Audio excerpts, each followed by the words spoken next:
A visit to Cambridge. Stephen Hawking is one of the greatest scientists of our time. He suffers from a form of paralysis that allows him to speak only by punching buttons on a computer, which speaks for him in a machine-like voice.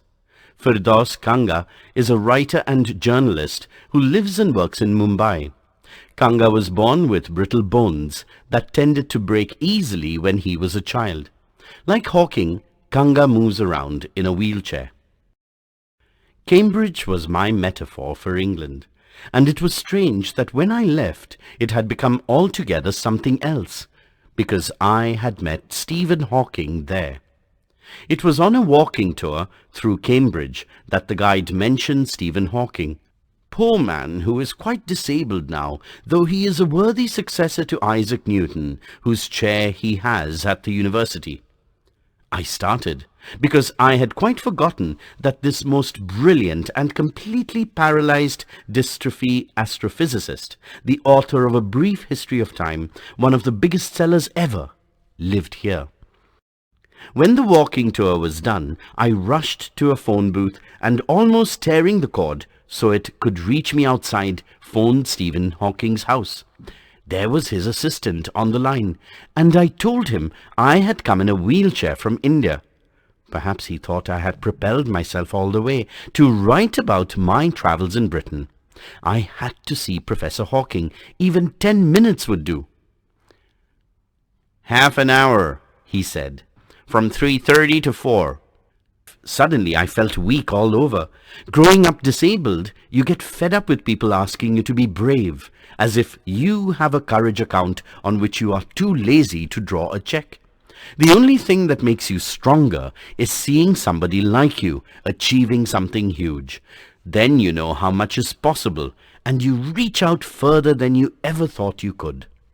"I haven't been brave," said his disembodied computer voice the next afternoon. "I've had no choice." Surely, I wanted to say, living creatively with the reality of his disintegrating body was a choice. But I kept quiet because I felt guilty every time I spoke to him, forcing him to respond.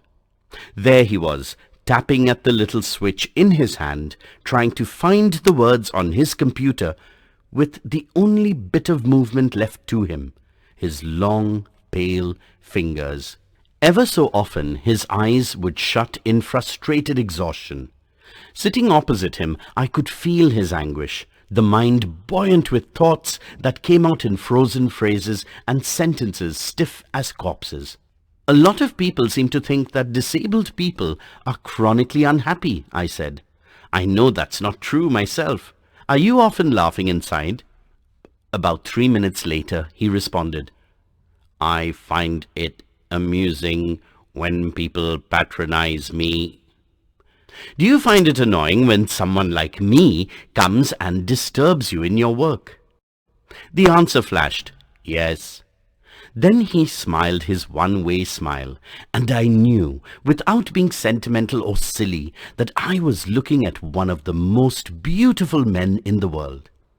A first glimpse of him is shocking, because he is like a still photograph, as if all those pictures of him in magazines and newspapers have turned three-dimensional.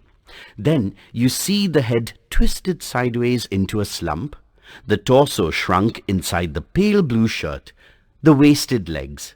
You look at his eyes, which can speak, still, and they are saying something huge and urgent. It is hard to tell what, but you are shaken because you have seen something you never thought could be seen. Before you, like a lantern whose walls are worn so thin you glimpse only the light inside, is the incandescence of a man. The body, almost irrelevant, exists only like a case made of shadows, so that I, no believer in eternal souls, know that this is what each of us is, everything else an accessory. "What do you think is the best thing about being disabled?" I had asked him earlier. "I don't think there is anything good about being disabled." "I think," I said, "you do discover how much kindness there is in the world. "Yes," he said. It was a disadvantage of his voice synthesizer, that it could convey no inflection, no shades or tone, and I could not tell how enthusiastically he agreed with me. Every time I shifted in my chair or turned my wrist to watch the time, I wanted to make every one of our 30 minutes count. I felt a huge relief and exhilaration in the possibilities of my body. How little it mattered then that I would never walk or even stand. I told him how he had been an inspiration for me and surely for others. Did that thought help him? "No," he said, and I thought how foolish I was to ask. When your body is a claustrophobic room and the walls are growing narrower day by day, it doesn't do much good to know that there are people outside smiling with admiration to see you breathing still. Is there any advice you can give disabled people? Something that might help make life better? They should concentrate on what they are good at. I think things like the Disabled Olympics are a waste of time. I know what you mean. I remember the years I'd spent trying to play a Spanish guitar considerably larger than I was, and how gleefully I had unstringed it one night. The half hour was up. "I think I've annoyed you enough," I said, grinning. "Thank you for—" "Stay." I waited. "Have some tea. I can show you the garden." The garden was as big as a park, but Stephen Hawking covered every inch, rumbling along in his motorized wheelchair, while I dodged to keep out of the way.